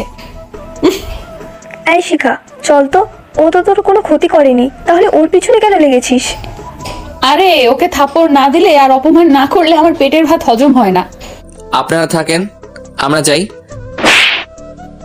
ঠাস করে একটা থাপ্পড় লাগিয়ে দিয়ে বলে, ছোট লোকের বাচ্চা, তোর এত বড় সাহস, আমাদের সামনে দাঁড়িয়ে বলস চলে যাবি? তোর সাহস কি করে হয়, ফকিন্নির বাচ্চা! রাসেল আর নিজের রাগকে কন্ট্রোল করতে পারলো না। তাকে নিয়ে যা বলেছে তাতে কোনো আপত্তি নেই, কিন্তু ওর বাবা মাকে নিয়ে কথা কেন বলবে? তাই ঠাস ঠাস করে দুটো থাপ্পড় লাগিয়ে দিল। এটা দেখো এখানে থাকা সবাই তো আতঙ্কিত হয়ে যায়, সবার চোখ এদের দিকে। আমাকে নিয়ে যা ইচ্ছা বলেন, কিন্তু আমার মা বাবা সম্পর্কে একটা কথাও চলবে না। তোর এত বড় সাহস, এই শিখা চৌধুরীর গায়ে হাত দিস? তোর হাত আমি কেটে নিব, বলে দিলাম। না পারেন করেন গা, আমি এখানে অপেক্ষা করতেছি। তখনই ক্লাসের সময় হওয়াতে ঘন্টা বাজিয়ে দেয়, তাই সবাই ক্লাসে চলে যায়। তোকে আমি দেখে নিব। রাসেল, এদের সাথে লাগা কিন্তু ঠিক না, এরা অনেক ভয়ঙ্কর বলতে গেলে। এখন না জানি কি করে। এত ভয় পেলে কি দুনিয়ায় টিকে থাকা যায় নাকি? আর তুই কোনো চিন্তা করিস না, এখন চল ক্লাসে যাই। চল। তারপর ওরা দুই বন্ধু ক্লাসে চলে যায়। ক্লাসে এসে দেখতে পেল স্যার এখনো ক্লাসে আসেনি, কিন্তু একটু ভালো করে লক্ষ্য করে দেখতে পেল শিখা অগ্নি দৃষ্টি নিয়ে ওর দিকে তাকিয়ে আছে। মনে হচ্ছে এখনই খেয়ে ফেলবে। ফর্সা গালে 5টা আঙ্গুলের দাগ ফুটে উঠেছে। এই তাড়াতাড়ি কি বসিক, দেখেছিস না কিভাবে চেয়ে আছে তোর দিকে? রে চল। তারপর ওরা সিটে গিয়ে বসলো। কিছু সময় পর স্যার চলে এলো, সবাই সালাম দিল। বসো তোমরা। আর সবাই কেমন আছো? সবাই একসাথে বলে উঠে, সবাই ভালো আছে। স্যার ক্লাস করে এভাবে একে একে সবগুলো ক্লাস শেষ হয়ে যায়, আর সবাই বাড়িতে যাওয়ার জন্য বের হয়ে পড়ে। আমি তাহলে আসি, তোর বাসা তো ওইদিকে, দেখে শুনে সাবধানে যাস, কেমন? আচ্ছা, তুইও সাবধানে যাইস। বলে রাসেল একটা রিক্সা নিয়ে বাসায় চলে আসলো। আর বাসায় এসে, ছোট সাহেব, ম্যাডাম এখনো আসে নাই, আপনি বসেন, আমি খাবার দিচ্ছি। আচ্ছা। রাসেল ফ্রেশ হয়ে এসে খাবার খেয়ে নিল। একা একা ভালো লাগছে না, তাই সোফায় বসে টিভি দেখছে। তখনই, কি রে বাবা, কখন আসলি তুই? কি ব্যাপার আজকে হঠাৎ? রাজা রানী একসাথে যে, আর আমি একটু আগে এসেছি। আসলে তোর বাবা আর আমি এক জায়গায় গিয়েছিলাম তোর বিয়ে ঠিক করতে। বিয়ের কথা শুনেই তো রাসেল অবাক হয়ে যায়। আমার এখনো পড়াশোনা শেষ হয় নাই, আর তোমরা সোজা বিয়ে দিতে চাচ্ছ? আরে বাবা, আমার বন্ধুর মেয়ে অনেক সুন্দর, শুধু কাবিন করে রাখবো, সমস্যা কোথায়? রাসেল ভালো করে জানে এদের আর বুঝিয়ে কোনো লাভ হবে না, কারণ এরা যা বলবে তাই হবে। থাকো তোমাদের বিয়ে নিয়ে, আমি গেলাম। বলে রাসেল ওর রুমে চলে আসে। নিজে কোনো কিছু না বলেই রাতেও খাবার খায়নি, রাগ করে। তাই ওর আম্মু ডাকতে চলে আসে। বাবা, রাগ করে থাকিস না, তোর এমন অবস্থা দেখে আমার কি ভালো লাগতেছে বল? চল খাবার খেয়ে নিবি। না, আমি খাবো না। আচ্ছা থাক, তোরা বাবা ছেলে মিলে, খেতে হবে না। বলে রাসেলের মা চলে যায়, আর রাসেল চুপটি করে ঘুমিয়ে যায়। সকালে একটু দেরিতে ঘুম ভাঙে, আর উঠে ফ্রেশ হয়ে নাস্তা করে কলেজে চলে যায়। হাই বন্ধু, কেমন আছিস? ভালো আছি, তুই কেমন আছিস? ভালো আছি। এভাবে অনেক কথা বলে রাসেলের চোখ হঠাৎ গেটের দিকে আটকে যায়। শিখা আজকে শাড়ি পরে এসেছে, অনেক সুন্দর লাগছে শিখাকে। জাহাঙ্গীর, আজকে কি সূর্য পশ্চিম দিকে উঠেছে নাকি? কেন রে, হঠাৎ এমন প্রশ্ন কেন? তাকিয়ে দেখ সামনে কি। জাহাঙ্গীর সামনে তাকিয়ে শিখাকে দেখে তো অবাক হয়ে যায়, এমনি আজকে শাড়ি পরেছে। ওইদিকে শিখার বান্ধবীরাও অবাক এমনটা দেখে। কি রে, আজ এত সুন্দর করে সেজে এসেছিস, তাও আবার শাড়ি পরে? ইচ্ছে হলো তাই। আর আমার কিন্তু বিয়ে ঠিক হয়েছে আমার বাবার বন্ধুর ছেলের সাথে। এইভাবে অনেক কথা বলে শিখা মনে মনে ফোন দিয়ে আটে রাসেলকে থাপ্পড় মারার একটা শাস্তি দিবেই। তাই ওর বান্ধবীদের সাথে একটা প্ল্যান শেয়ার করে। দেখ, তোর এটা করতে পারিস না, ছেলেটার জীবন নষ্ট হয়ে যাবে। তুই যদি কাউকে বলিস তাহলে তোরও খবর আছে। আর তুই গিয়ে রাসেলকে বলবি কলেজের 333 নাম্বার রুমে আসতে, একটা কাজ আছে। আচ্ছা। নীলা আর কোনো কথা না বলে সোজা রাসেলের কাছে চলে আসে। ভাইয়া, তোমার সাথে শিখা দেখা করতে চায়, ও ওর ভুল বুঝতে পেরেছে। রাসেল তো অবাক, কেননা এই মেয়ে ওর থেকে চাইবে মাফ। তা আপনার বান্ধবী কোথায় দেখা করবে? কলেজের 3 তলায় 333 নম্বর রুমে, কারণ এইখানে সবাই দেখবে আর মজা নেবে, তাই এমন। রাসেল ভাবে নীলার কথায় যুক্তি আছে, তাই সেখানে যাওয়াটাই উত্তম। আচ্ছা, আপনি যান, আমি আসতেছি। নীলা চলে যায়। আমার কাজ শেষ, তোদেরটা শুরু করতে পারিস। এই তো লক্ষ্মী মেয়ের মতো কাজ। দেখ বন্ধু, ওটা ওই মেয়ের কোনো একটা চাল, তোকে ফাঁদে ফেলা, তুই যাস না। আরে না, ওই তোর ভুল বুঝতে পেরেছে, আমার সাথে অমন কিছু করবেই না। তারপর শিখা তার প্ল্যান মতো সেখানে চলে যায়। বলে আর কোনো কথা না শুনে রাসেলও চলে যায়। কিন্তু রাসেল গিয়ে দেখে একটা পরিত্যক্ত রুম, কিন্তু ওই রুমে কোনো মানুষের ছিটে ফোটেও নেই। তাই একটু ভেতরে দেখার জন্য আস্তে আস্তে ভেতরে প্রবেশ করলো। তখনই পেছন থেকে দরজা আটকানোর শব্দ আসলো। সেটা দূর হয়ে যায়, তাই বুকে একটু থুথু দেয়। ধ্যাত, কতটা ভয় পেয়েছিলাম। এই যে ম্যাডাম, এইভাবে কেউ দরজা বন্ধ করে? এই অন্ধকার রুমে আমি তো ভয় পেয়েছিলাম, আর একটু হলেই তো দম বন্ধ হয়ে আসতো। বাহ, কাজ শুরু করার আগেই ভয় পাচ্ছো? এটা তো হবে না চান্দু, তোমার জন্য অনেক কিছু অপেক্ষা করছে সামনে। তখন শিলার কথা শুনে রাসেল অনেকটাই ঘাবড়ে যায়। মানে কিসের কাজ? আর সামনে আরো কি আছে? আপনি আমাকে এখানে ডেকেছেন ক্ষমা চাওয়ার জন্য? নীলাপু বললো তাই এসেছি। তখনই পেছন থেকে নীলা বলে উঠলো, আমাদের ফাঁদে ফালানোর জন্য তোমাকে মিথ্যে বলে এখানে এনেছি চান্দু। আপু, সবাইকে বিশ্বাস না করলেও আপনাকে এদের মতো মনে করতে পারিনি, আর শেষে আপনিও আমার বিশ্বাস নিয়ে পুতুলের মতো খেলা করলেন। নীলার মুখে কোনো কথা নেই, দুই চোখে অশ্রু টলমল করছে। যখন তখন বের হতে পারে, কি করবে? সেও তো পরিস্থিতি শিখার। রাসেল, আমার করার কিছুই নেই, পারলে আমাকে ক্ষমা করে দিও। কখনো ভাবিনি কোনো নির্দোষ মানুষের সাথে এমনটা করব। শিখা, আমি বাইরে আছি, তুই তোর কাজ কর। আচ্ছা যা, তোরা বাইরের সবকিছু রেডি কর, আমি এই দিকটা ঠিক করতেছি। রাসেল তো ভয়ে চুপসে গেছে, কেননা ছেলেরা এই জায়গায় খুবই দুর্বল। কারণ এই ব্যাপারে মেয়েরা যা বলবে সবাই সেটাই বিশ্বাস করবে, ছেলেদের কথায় কানও দেবে না। এটা গল্পের কথা না, বাস্তব কথা। এই কি ঠিক করবেন? আর আমাকে যেতে দিন। না চান্দু, সেটা হবে না। তুই 2 টাকার ছেলে হয়ে কোটি টাকার মেয়ের গালে থাপ্পড় মেরে যে ভুল করেছিস, তার শাস্তি তো তোকে পেতেই হবে। কি করতে চাইছেন আপনি? ঠিক বুঝিয়ে বলেন তো। ওরে বোকা বাবুটা, কিচ্ছু বোঝে না। আসো দেখিয়ে দিই কি করব। রাসেলের কাছে আসছে আর তার শরীরের শাড়ি একটু একটু অগোছালো করছে, ঠোঁটের লিপস্টিকও নষ্ট করছে, ব্লাউজও ছিঁড়তে শুরু করে, চুলগুলো আওলা ঝাওলা করে, সাথে একটু লাল রং মেখে দেয়, যাতে তাকে দেখেই বোঝা যায় কেউ ধর্ষণ করেছে। এই আপনি এসব কি করতেছেন? শাড়ি কেন খুলতেছেন? আর আপনার ব্লাউজ কেন ছিঁড়তেছেন? এখনো বুঝতে পারিসনি? সকলের সামনে তোকে প্রমাণিত করব তুই আমাকে ধর্ষণ করেছিস। কি বলছেন এসব? ছাড়েন, আমাকে ছাড়েন। কে কোথায় আছো? বাঁচাও আমাকে, বাঁচাও। এই নরপশুটা আমাকে নষ্ট করে দিচ্ছে অনেক। এদিকে শিখার বন্ধু বান্ধবীরা স্যারের কাছে যায় দৌড়াতে দৌড়াতে। স্যার স্যার, তাড়াতাড়ি আমাদের সাথে চলেন। এই কি হয়েছে, তোমরা এমন হাঁপাচ্ছ কেন? স্যার, এখন বলার সময় নেই, তাড়াতাড়ি চলেন, না হলে শিখার ইজ্জত নষ্ট করে ফেলবে। তারপর স্যার আর কিছু না বলে ওদের সাথে দৌড়ে চলে আসলো, আর শুনতে পাই ভেতর থেকে শিখা চিৎকার করছে। এই তোমরা কি দেখছো? দরজা ভেঙে গেল। জি স্যার। বলেই অনেকে তার বাহু দিয়ে দরজা ভেঙে ফেলে, আর সবাই ভেতরে ঢুকে দেখে শিখাকে রাসেল ধরে আছে। শিখা সবাইকে দেখেই রাসেলের কাছ থেকে তাদের কাছে চলে আসে। স্যার, এই লম্পটটা আমার সর্বনাশ করেছে। তখন নীলা ওর চাদর দিয়ে শিখাকে জড়িয়ে নেয়। স্যার, বিশ্বাস করেন আমি কিছু করিনি, সবকিছু এদের সাজানো নাটক। স্যার দৌড়ে এসে ঠাস ঠাস করে রাসেলের গালে থাপ্পড় লাগিয়ে দেয় আর বলে, তোর মতো ছেলেরাই এমনটা করতে পারে। তোদের তো বাবা মা লেখাপড়ায় করার জন্য পাঠায় না, পাঠায় মেয়েদের সাথে অসভ্যতামি করার জন্য। আজ রাসেলের চোখে জল। তার জন্য তার মা বাবা কথা শুনতে হচ্ছে। ইচ্ছে করছে এখনই আত্মহত্যা করতে, কিন্তু নিরুপায়। সে নিয়তির কাছে চুপ করে দাঁড়িয়ে আছে, শুনছে স্যারের বলা সব কথা। চোখ দিয়ে অনবরত জল পড়েই যাচ্ছে, নেই কোনো মুখের শব্দ। তুইও যে এমন হবি সেটা কখনো কল্পনাও করিনি। সিসি, তোর মতো একটা খারাপ ছেলের সাথে আমি বন্ধুত্ব করেছি। দোয়া করি আল্লাহ তোর মতো বন্ধু যেন কারো কপালে না জুঠাই। রাসেলের মুখে কোনো কথা নেই। সে এইসব দেখে পাথর হয়ে গেছে, চোখ ভর্তি অশ্রু গড়িয়ে পড়ছে। এই তোমরা দাঁড়িয়ে কি দেখছো? ও একটা ধর্ষক। তোমরা আগে নিজের হাতে শাস্তি দাও, পরে অন্য ব্যবস্থা নেওয়া যাবে। স্যার এই কথাটা বলার সাথে সাথেই সবাই ঝাঁপিয়ে পড়লো রাসেলের উপর। রাসেলের মুখে শুধু একটাই শব্দ, আমি কিছুই করিনি। তোমরা কেন বোঝো না? আমি কিছু করিনি। এতটাই মেরেছে যে রাসেলের চোখ দিয়ে অশ্রু আর শরীর বের রক্ত বের হচ্ছে, তবুও কারো কোনো মায়া নেই ওর প্রতি, কারণ ও একটা ধর্ষক। আমাকে থাপ্পড় মারো না, এখন বোঝো কেমন লাগে। বলেছিলাম না আমার সাথে লাগলে তার ফল ভালো হবে না। এখন বোঝো কেমন লাগে। নীলার চোখে পানি।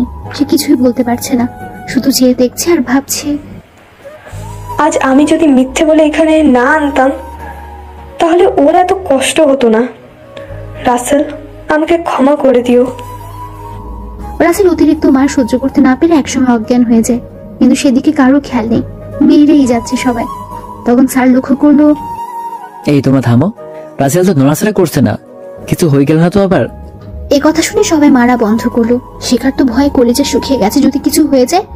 তখনই সবার মধ্যে একজন রাসেলের পালস চেক করে দেখে বলে, কিছু হয়নি স্যার, কিছু হয়নি, খুব বেশি মারের ফলে অজ্ঞান হয়ে গেছে। স্যার, এর আর মারার দরকার নেই, এখন ওর চোখে পানি দিয়ে জ্ঞান ফেরা। আমি দেখি ওর ফাইল থেকে ওর বাবা মার তথ্য পাই নাকি, আর পুলিশকে আসতে বলছি, বাকিটা তারাই করবে। তখনই পুলিশ কথাটা শুনে শিখার অনেক খারাপ লাগলো। সে এত কিছু হবে ভেবে দেখেনি। স্যার, পুলিশ কেন? শিখে মামনি, তোমার কোনো ভয় নেই, পুলিশের জানোয়ারটার বিচার করবে বলেই স্যার চলে গেল। তাই শেখা চাইলেও কিছু বলতে পারছে না। এদিকে একজন রাসেলের চোখে পানি ছিটিয়ে দিচ্ছে, কিন্তু ওর জ্ঞান ফিরছে না। এভাবে অনেক সময় করার পর রাসেলের জ্ঞান আসে, দেখে সবার মুখে হাসির রেখা ফুটে ওঠে। ওইদিকে স্যার গিয়ে পুলিশকে সবকিছু খুলে বলল আর কলেজে আসতে বলল। রাসেলের ফাইল ঘেটে ঘুটে একটা নম্বর পাই, সেই নম্বরটা ছিল রাসেলের বাড়ির ল্যান্ডলাইনের নম্বর। স্যার ফোন দিলেই বাড়ির কাছে লোক রিসিভ করে। আসসালামু আলাইকুম, কে বলছেন স্যার? ওয়ালাইকুম আসসালাম, এই কলেজ থেকে বলছি। এটা কি রাসেলের বাড়ি নাম্বার? হ্যাঁ হ্যাঁ, এটা তো তার বাড়ির নাম্বার। কেন? তার বাবা মাকে এখনই কলেজে আসতে বলেন, বাকিটা তারা নিজের চোখে দেখতে পারবে। বলেই স্যার ফোন রেখে দেয় আর রহিম রাসেলের মা বাবার কাছে যায়। দেখতে পায় রাসেলের মা রুমে একটা কাজ করছে আর ওর বাবা শুয়ে আছে। ম্যাডাম, আসতে পারি? দরজা থেকে বলল, হ্যাঁ রহিম, আসো। আর কিছু কি হয়েছে? হ্যাঁ, ছোট সাহেবের কলেজ থেকে ফোন দিয়েছিল, তারপর সবটা খুলে বলে। কি বলছো এসব? সাহেব, আমি সত্যিই বলছি, আপনারা এখনই যান। তারপর রাসেলের বাবা আর মা গাড়ি নিয়ে কলেজের উদ্দেশ্যে রওনা দেয়। ওইদিকে পুলিশ অফিসার আতিক ফোর্স নিয়ে কলেজে চলে আসে। স্যার, কোথায় ওই জানোয়ারটা? তাড়াতাড়ি বাইরে নিয়ে আসেন। তখন স্যার রাসেলকে বাইরে আনার হুকুম দেয়। একটু পরে রাসেলকে পুলিশের সামনে নিয়ে আসা হয়। চারদিকে ছাত্রছাত্রী দিয়ে ঘেরা, মাঝে পুলিশ, শেখার বাবা মা, শিক্ষক আর কিছু মুরব্বী। তাদের সামনে মাথা নিচু করে দাঁড়ানো রাসেল। পুলিশ অফিসার উঠে গিয়ে রাসেলের গালে একটা থাপ্পড় লাগিয়ে দিয়ে বলে, এই জানোয়ার, তোর সেক্স করতে ইচ্ছা হয়েছে তো কোনো পতিতলায় যা। এই মেয়ের জীবনটা নষ্ট করলি কেন? রাসেলের মুখে কোনো কথা নেই। এদিকে রাসেলের বাবা মা সবার পেছনে দাঁড়িয়ে কথাগুলো শুনছে আর চোখের পানি মুছছে। স্যার, এইসব জানোয়ারদের বুঝিয়ে কোনো লাভ নেই, কেননা এদের জন্মের ঠিক নেই। এদের মতো লম্পটদের বাবা মাই খারাপ, খোঁজ নিয়ে দেখেন। শেখার চোখে জল। তার একটা ভুলের জন্য একটা নির্দোষ ছেলে কষ্ট পাচ্ছে। শিখা, আজকে তুই অনেক খুশি তাই না রে? তুই প্রতিশোধ নিতে পেরেছিস। দেখছিস, শুধু তোর জন্য একটা নিরপরাধ ছেলেকে কতটা অপমানিত হতে হচ্ছে। শিখার মুখে কোনো কথা নেই, আজ তার চোখও অশ্রু জমেছে। স্যার, অপরাধ যদি করে থাকি সেটা আমি করেছি, আমার বাবা মা করেনি। এই অপরাধের জন্য আপনারা চাইলে আমাকে ফাঁসি দিতে পারেন, আমি মাথা পেতে নিব, তবু আমার বাবা মার নামে একটা বাজে কথা বলবেন না, পায়ে ধরে বলছি আপনাদের। রাসেলের এমন কথা শুনে সবার চোখে পানি, সবাই নিস্তব্ধ, কারো মুখে কথা নেই। আসলেই তো, অপরাধ সন্তান করবে, তার খেসারত পিতা মাতা কেন দেবে? তারা কি তাদের সন্তানকে শাসন করে না? অবশ্যই কিন্তু করে। মিস্টার রায়হান চৌধুরী ছেলেটা কিন্তু সঠিক কথাই বলেছে। অপরাধী করেছে, তাহলে ওর বাবা মা তার জন্য ও কথা শুনবে কেন? স্যার, এইসব বাদ দিয়ে আগে বলেন, ওর পরিবারের কাউকে কি আসতে বলেছেন? আমি ফোন করে আসতে বলেছি, কিন্তু এখনো আসেনি। এই, তোর বাবা মাকে ফোন করে আসতে বল। স্যার, আমি বলেছি তো আমাকে ফাঁসি দিয়ে দিন, তবু তাদের এখানে এনে অসম্মান করব না। তখনই পেছন থেকে রাসেলের আম্মু বলে উঠল, স্যার, আমাদের ডাকতে হবে না, আমরা অনেক আগেই এসেছি আর সবকিছুই শুনেছি। তখনই সবাই কথা শুনে সেদিকে তাকিয়ে দাঁড়িয়ে যায়। সবাই অবাক রাসেলের বাবা মাকে দেখে। ম্যাডাম, আপনি এখানে? আসতেই হলো, আপনারা তো ওর মতো খারাপ ছেলের খারাপ মা বাবাকে দেখতে চেয়েছেন। দেখে নিন, আমি ওর জন্মদাত্রী মা, আর এই হলো ওর জন্মদাতা পিতা। চোখের কোণে জল, সবাই চুপ, কারো মুখে কোনো কথা নেই। তখনই শিখার বাবা বলে ওঠে, বন্ধু, ও তাহলে তোর ছেলে? আমাদের ছেলে ছিল, কিন্তু এখন থেকে ও আমাদের ছেলে না, আমাদের ছেলে মারা গেছে। অফিসার, ও যার সাথে নষ্টামি করেছে তাকে নিয়ে আসেন। তখন শিখাকে সামনে নিয়ে আসে। শিখার মাথাটা শুকিয়ে গেছে, মাথাটা নিচের দিকে করে এক কোণে দাঁড়িয়ে থাকলো। রায়হান, এটা তোর মেয়ে না? তখন রাসেলের বাবা রাসেলের গালে একটা থাপ্পড় দিয়ে বলল, রাসেল, ওই মেয়ের সাথে তোর বিয়ে ঠিক করে রেখেছিলাম, তুই আমাদের বলতি ওকে বউ করে ঘরে নিয়ে যেতাম। ওর জীবনটাও কেন নষ্ট করলি? এই কথা শুনে ওখানে থাকা সবাই অবাক। সব থেকে বেশি অবাক হলো শিখা। আজ তার ভুলের জন্য এমনটা হলো। আজ প্রতিশোধ নিতে গিয়ে নিজের হবু বরের সাথে এমনটা করলাম। ছি, আমি তো নারী জাতির কলঙ্ক। কি করে পারলাম একটা নিরপরাধ ছেলের সাথে এমনটা করতে? অফিসার, ওকে নিয়ে যান। ওর মতো ছেলে এখানে থাকলে সবাই বিপদে পড়বে। ম্যাডাম, যা হবার তা হয়েছে, আপনারা ওকে বাসায় নিয়ে যান। অফিসার, এটা কি কথা বললেন? এই হাত দিয়ে কত মানুষের অন্যায়ের শাস্তি দিয়েছি, আর ওকে ওর পাপের শাস্তি দেব না, এটা ভাবলেন কি করে? তখন শিখা কিছু বলতে যাবে, অমনি অনামিকা শিখার মুখ চেপে ধরলো। এই কি করছিস? এখন তুই সব বললে আমরা সবাই ফেসে যাব, তার চেয়ে বরং পরে বলে সব ঠিক করা যাবে। শিখা ওর কথা বুঝতে পেরে আর কিছু বলল না। রাসেল ওর বাবা মার পায়ে পড়ে যায়। আম্মু, আমি কিছু করিনি, সব আমাকে ফাঁসানোর জন্য ওদের সাজানো নাটক। আমি কেমন সেটা তোমরা ভালো করেই জানো। বিশ্বাস করব তোকে? এই শুনে রাখ, আজ থেকে তুই আমার ছেলে না। আমার একটা ছেলে ছিল, মারা গেছে। মনে করব আমার ছেলে নেই। তখন আবার রাসেল ওর বাবা মার পায়ে ধরে বলে, আব্বু, তুমি তো বিশ্বাস করো আমি কিছু করিনি? বিশ্বাস? তা আবার তোকে? আমার কাছে তুই মৃত। তখন রাসেল দৌড়ে নীলার কাছে চলে যায়। আপু, আপনি তো সবকিছু জানেন, আমার আম্মু আব্বুকে একটু বুঝিয়ে বলেন না। কিন্তু নীলা কিছু না বলে সেখান থেকে চলে যায়। নীলারও খুব ইচ্ছে করছে বলতে, কিন্তু বলতে পারেনি। এখন আমার মেয়েটার কি হবে? ওর বিচার আইন করবে। অফিসার, ওকে নিয়ে যান, কালকে আদালতে ওর বিচার হবে। তখনই পুলিশ রাসেলকে টানতে টানতে নিয়ে যায়। এদিকে রাসেলের বাবা মা চোখে পানি, কি থেকে কি হয়ে গেল। মামুনি, তুমি কোনো চিন্তা করো না, ও শাস্তি পাবে বলেই সেখান থেকে বাসায় চলে এসে সোজা সোফায় বসে পড়লো, মাথায় হাত দিয়ে। রাসেলের বাবা রাসেলের আম্মুকে জিজ্ঞেস করলো, আচ্ছা বলো তো, আমাদের রাসেলের কি বিচার করবে তুমি? খুব তো সবার সামনে বললে ও আমাদের ছেলে ছিল, কিন্তু এখন নাই, মরে গেছে। আসলে আমরা কি আমাদের কলিজা ছাড়া থাকতে পারবো?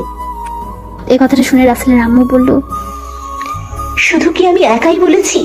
তুমি বলনি? আমি আইনের হাতে বাঁধা। ওর অন্যায় অনুযায়ী ও যেই শাস্তি পাবে সেটা ওকে পেতেই হবে, হোক না সে আমার ছেলে। আইন সবার জন্য সমান। তাই বলে আমাদের ছেলে সেই কথা একটুও ভাববে না? ও যদি এই জিনিসটা ভাবতো, তাহলে এমন জঘন্য কাজ করার আগে আমাদের কথা একবার হলেও ভাবতো। যাই হোক, এই বিষয়ে আর কথা বলবে না। মনে রেখো, অন্যায় যে করে আর অন্যায় যে সহে, দুজনেই সমান অপরাধী। তারপর রাসেলের আপু কোনো কথা না বলে তার রুমে চলে যায়, কারণ কিছু বলেও কোনো লাভ হবে না, কেননা রাসেল এমন একটা কাজ করেছে যেটা কারো কাছে বলে মুখ পাওয়া যাবে না। এদিকে নীলা আর শিখা অনামিকা একসাথে বসে বসে ভাবছে কিছু একটা। তখন নীলা বলে উঠল, শিখা, তুই আজ একটা নিরপরাধ ছেলের সাথে যা করলি তার ক্ষমা তুই কখনো পাবি না। দেখেছিস ছেলেটা কত ভালো, তোর নাম ধরে একবারও বলেনি তুই ওর সাথে কি কি করেছিস। তারপরও রাসেল তোর হবু বর ছিল, যা আমাদেরও অজানা। আচ্ছা শিখা, রাসেল এত বড়লোক হয়েও এই খ্যাত সেজে কলেজে আসতো কেন? আর সব অপমান সহ্য করতো, যেখানে তার মায়ের নাম শুনেই সবার হাত পা কাঁপে। বাবারটা বাদই দিলাম, আমি কিছুই জানি না। আর ওর সাথে যে বিয়ে, সেটা আমি কালকে প্রথম শুনেছি। যদি জানতাম ওই হাদারাম আমার হবু বর, তাহলে তো ভ্যানিটি ব্যাগে ভরে রাখতাম। এমন জঘন্য কাজ তো দূর কি বাদ। আচ্ছা, আমরা যদি কালকে আদালতে সত্যি কথা বলি, তাহলে কিন্তু রাসেল বেঁচে যেতে পারে। নীলা, তুই মনে হয় সত্যি কথাই বলেছিস। আমরা যদি কালকে সত্য কথা বলি, তাহলে ও বেঁচে যাবে। যাও সত্য বলো, আর পুলিশ আমাদের সবাইকে রাসেলের পরিবর্তে আটক করো। এটাও তো ঠিক। আচ্ছা, আমরা তাহলে পরে সব খুলে বলবো, যখন এই ঘটনাটা একটু শান্ত হবে। এটা মনে হয় ঠিক হবে। চল এখন বাসায় যাই। আকাম তো অনেক করেছি, টাকা আছে বলে গরিবদের মূল্যায়নটুকু করতে শিখি। আমরা তো মানুষ নামে কলম করে। তারপর আর কেউ কোনো কথা বলে না, সবাই যার যার বাসায় চলে যায়। এদের কথা তো অনেক হলো, এবার চলেন আমাদের নায়কের কথা একটু শুনে আসি। রাসেলকে থানায় আটকে রেখেছে। দেখ, তুই যেই ঘরের সন্তান, একবার মুখ খুললে একটা কেন 1000টা মেয়ে তোর কাছে চলে আসবে। তাহলে তুই কেন এমন করলি ওই মেয়েটার সাথে? তার থেকেও বড় কথা, তোর সাথে তো ওই মেয়ের বিয়ে ঠিক করেই রেখেছে। অফিসার, আমি কতবার বলবো আমি কিছু করিনি। আমাকে মেরে ফেললেও বলবো এই একই কথা। শোন, আমাদের জজের ছেলে বলে এখনো কিছু বলছি না বলে ভাবিস না যে আমরা চুপ করে বসে থাকবো। ঝটপট বলে ফেল, কেন করেছিস? তোর মতলব কি ছিল? এমন কথা শুনে রাসেলের প্রচন্ড রাগ উঠে যায়। বললাম না আমি কিছু করিনি। কোনো মতলব তো দৌড় কি বাদ। পুলিশ আর রাগটা ধরে রাখতে পারলো না, উড়াধুরা মায়ের শুরু করে দেয়। এমনিতেই মায়ের খেতে খেতে শরীরের কোনো অংশ বাকি নেই, তার উপরে আবার এখন চলছে আনলিমিটেড মায়ের। এখনো সময় আছে, সব খুলে বল। মরে গেলেও বলবো আমি কিছু করিনি। তখন মায়ের গতি আরো বৃদ্ধি করে দেয়, যার জন্য রাসেলের শরীর বেয়ে রক্ত বেয়ে পড়ছে। এক পর্যায়ে রাসেল অজ্ঞান হয়ে ফ্লোরে পড়ে যায়। তখন পুলিশ অফিসার আতিক মারা বন্ধ করলো। এভাবে দেখতে দেখতে দিনটি পেরিয়ে রাত শেষ হয়ে সকালে রাসেলকে আদালতে নেওয়ার জন্য গাড়িতে তোলা হয়। ওইদিকে রাসেলের আম্মু আজকে এখনো আদালতে যাওয়ার জন্য রেডি হচ্ছে না কেন? কিছুই ভালো লাগছে না। আমার হাত দিয়েই আমার কলিজার টুকরোকে কি করে শাস্তি দেব বলো? এইভাবে ভেঙে পড়লে হবে না, কারণ তুমি আইনের লোক। মনে রেখো, তুমি একজন বিচারক। তোমার থেকে সবাই ন্যায় বিচার পাওয়ার জন্য আসে। আচ্ছা, তুমি থাকো, আমি রেডি হয়ে সবকিছু নিয়ে আসি। এই, তোরা সবাই ওকে দেখে রাখিস যেন পালিয়ে না যায়। তারপর ধীরে ধীরে গাড়ি চলতে থাকে আদালতের দিকে। রাসেলের চোখে আর অশ্রু নেই, যেন সব শুকিয়ে গেছে। পাথর হয়ে গাড়ির সিটে বসে আছে, হাতে বেরি পরে, পায়ে বেরি দেওয়া। দেখতে দেখতে আদালতে উপস্থিত হয়ে যায়। একে একে সব মানুষ এসে বসে পড়ে। জজ এখনো আসেনি, তাই সবাই অপেক্ষা করছে। রাসেল নিচের দিকে তাকিয়ে দাঁড়িয়ে আছে, ফর্সা মুখটা মলিন হয়ে গেছে। দেখেছিস শিখা, রাসেলের অবস্থা? মেরে মেরে রক্ত বের করে দিয়েছে। ওর অবস্থা থেকে আমারই কান্না পাচ্ছে। তুই এত ইমোশনাল হয়ে পড়লে তো জজকে সব বলে দিবি। দেখ নীলা, এখানে কিন্তু সত্যি কিছুই বলা যাবে না। এমন ভাবে বলতে হবে যাতে রাসেল সত্যি অপরাধী প্রমাণিত হয়। তোর আল্লাহ আল্লাহ কর, আমাকে যেন কাঠগোড়ায় না ডাকে। তখন কেউ বলে ওঠে, সবাই চুপ করেন, জজ সাহেব উপস্থিত হচ্ছেন। চারদিকে নীরবতা, কারো মুখে কোনো কথা নেই। জজ সাহেবা আসলেই সবাই দাঁড়িয়ে সালাম দিলেন। আপনারা সবাই বসেন আর আজকের কার্য শুরু করেন। জজ সাহেব এবার রাসেলের দিকে তাকিয়ে নিজের চোখের জলটা মুছে নেয়, সবার চোখে ফাঁকি দিয়ে। বাদী পক্ষের উকিল মোহাম্মদ রফিক, আসামি পক্ষের উকিল মোহাম্মদ শফিক। ম্যাডাম, আমি মনে করি এই কেসটা নিয়ে খুব বেশি কথা বলতে হবে না, কারণ সবাই জানে কাঠগড়ায় দাঁড়ানো লম্পটটাই ধর্ষক।